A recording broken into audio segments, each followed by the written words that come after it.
আসসালামু আলাইকুম। আহমেদ শাহরুখ বলছিলাম।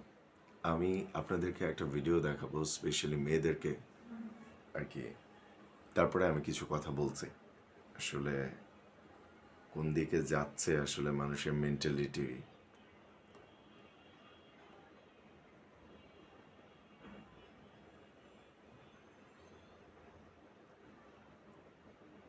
অনেকেই হয়তো চিনতে পারছেন ছেলেটাকে। কেন আমি দেখাচ্ছি আর কোন বিষয়টা নিয়ে আমি কথা বলবো সেটা আমি বলছি এখনই। হুম। তো এই ছেলেটাকে নিয়ে ব্যাপারটা যেটা হয়েছে যে এই ছেলেটা যখন ফার্স্ট মডেলিংয়ের ইয়েটা হয় মেয়ের থেকে, তো তখন আমি দেখতেছি যে কি ব্যাপার, মানে সোশ্যাল মিডিয়াতে আরে মানে মেয়েরা সমানে বলতেছে সব মেয়ে তো ডেফিনেটলি না, সব মেয়ের এরকম সস্তা মার্কা মেন্টালিটি না। তো আরে আমি পাঞ্জাবি কি দেখবো, আমার তো এই ছেলেরই কিনা নিয়ে যেতে ইচ্ছা করতেছে। Oh my god, oh he is my crush, মানে চুমু টুমু দিয়ে একদম অবস্থা খারাপ।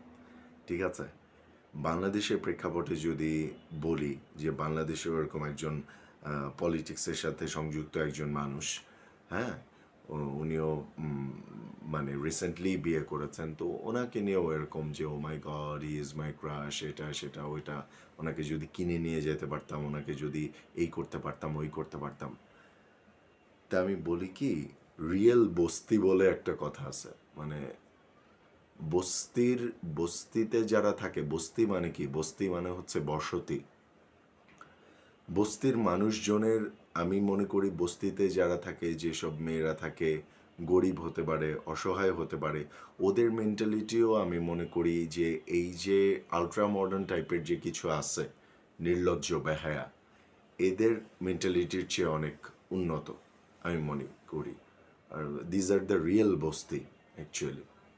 ঠিক আছে, বিকজ আপনি চিন্তা করে দেখেন যে একটা মেয়ে, একটা সম্ভ্রান্ত পরিবারের মেয়ে, বা ছেলেদের ক্ষেত্রেও বলছে, একটা সম্ভ্রান্ত পরিবারের ছেলে মানে কিভাবে একটা মেয়ের পেছনে বিয়ে শাদী ছাড়া, কোনো ধরনের কোনো কমিটমেন্ট ছাড়া, কোনো কিছু ছাড়া, মানে ছ্যাস্টার মতো ছেই ছেই করতে পারে, নিজের ব্যক্তিত্ব, নিজের পার্সোনালিটি বিসর্জন দিতে পারে। আর মেয়েদের ক্ষেত্রে তো ব্যাপারটা আরও ভয়াবহ।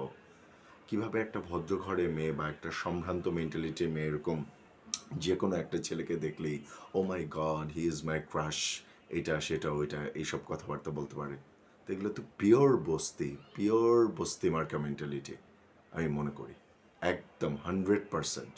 আর বিবাহিত যদি হয় তাহলে তো আমার কিছু বলারই নাই, মানে এদের হাজব্যান্ড, মানে মানে কিভাবে এদেরকে টলারেট করতেছে আমি আসলে জানি না। আল্লাহ মাফ করুক, যে হাজব্যান্ডের সামনে এভাবে কোনো পরপুরুষ সম্পর্কে সে পোস্ট করতেছে, শেয়ার দিতেছে, তো হাজব্যান্ড নিশ্চয়ই তার সাথে অ্যাড আছে, সে কি দেখতেছে না? বা না দেখলেও আল্লাহ কি দেখতেছে না যে তোমার বিয়ে হয়েছে, তোমার হাজব্যান্ড আছে, তোমার হাজব্যান্ড হচ্ছে তোমার কাছে সুপার হিরো, তোমার হাজব্যান্ড হচ্ছে তোমার কাছে একমাত্র ক্রাশ।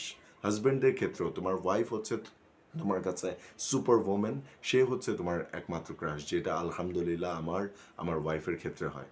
আমি কোনো গর্ব করে বলছি না, আমি আল্লাহর কাছে শুক্রিয়া আদায় করি আলহামদুলিল্লাহ।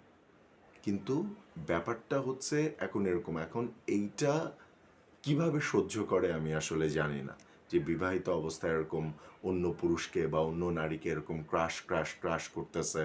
ও he is so handsome, oh she is so beautiful, নিজের ওয়াইফকে ছাড়া, নিজের হাজব্যান্ডকে ছাড়া। So this is ridiculous. হ্যাঁ, সো এটা আসলে একেবারেই হওয়া উচিত না।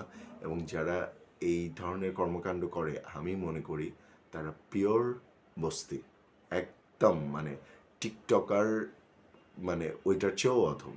পিওর বস্তি মার্কা মেন্টালিটি, রিয়েল বস্তি, এটাই কথা। আল্লাহ পাক আমাদেরকে হেফাজত করুন। আমিন।